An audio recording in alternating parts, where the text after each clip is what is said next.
The last few years have not been kind to women on Wall Street. According to government data, more than 5 times as many women as men lost their jobs in financial services the last 3 years, and pay for full-time women managers has gotten worse. Bloomberg's Dawn Kopecki has been researching the numbers, and she joins us now. Dawn, unfortunately, this is not a new trend, is it? No, it's not a new trend, but it's a worsening trend for women. Women managers in financial services are actually making less money to comparable men in the same field as they did in 2007, and the pay gap is huge. It's more than 40 cents for women.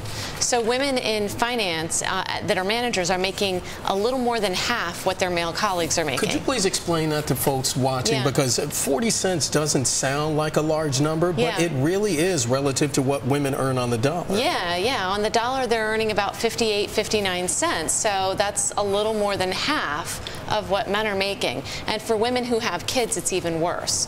There's an extra motherhood penalty, they call it, of 4 or 5 cents even less that women who have children are making compared to men.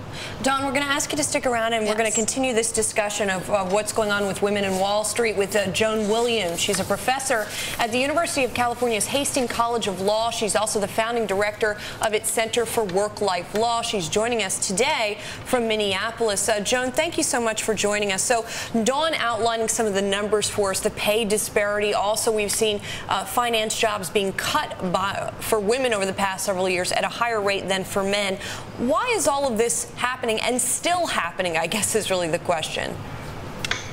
Well, there's really 2 separate issues: why it's still happening and why it's happening even more. It's still happening because women, particularly in finance, face really 2 different sets of problems. The first is called the maternal wall. Dawn mentioned that mothers earn even less than women in general. And the second are really 2 glass ceiling patterns that we see time and again. One is that women have to prove themselves over and over again. And the other is that women who are very hard driving, which you have to be in many finance jobs, are often seen as having personality problems and not suitable for promotion for that reason. So women face a series of hurdles that men don't face. You know, Joan, why is this happening in finance in particular, though? Because what we've been hearing during this recession is that men have been losing jobs in the more general population at a higher rate than women, but that doesn't seem to be true in finance in particular. Men have been losing more jobs because manufacturing has been contracting, but in finance, of course, the salaries have completely skyrocketed for people at the top, and the problem for women is that they often can't get past first base, and so the men's salaries have been spiraling up and up and up and up, and the women are very much stalled by these patterns that I've named, and so that's why the percentage that women make compared to men has decreased. Talk to us about something that Dawn she brought up, ma'am, about this so-called, it's a motherhood penalty, is that correct? That's right. It's often called the maternal wall, where it's really a couple of different things. For example, in finance, very often you're expected to be completely devoted to your work and there till 2 a.m. And when women have children, they're also expected to be completely devoted to the children. And so it's a matter of competing devotions. But there's really a different element, too, which is that when a woman has a child, even if she does everything the same and intends to continue, very often she meets a bias that assumes that she isn't really competent or committed anymore because she has a child. Hey, Joan, this is Dawn talking.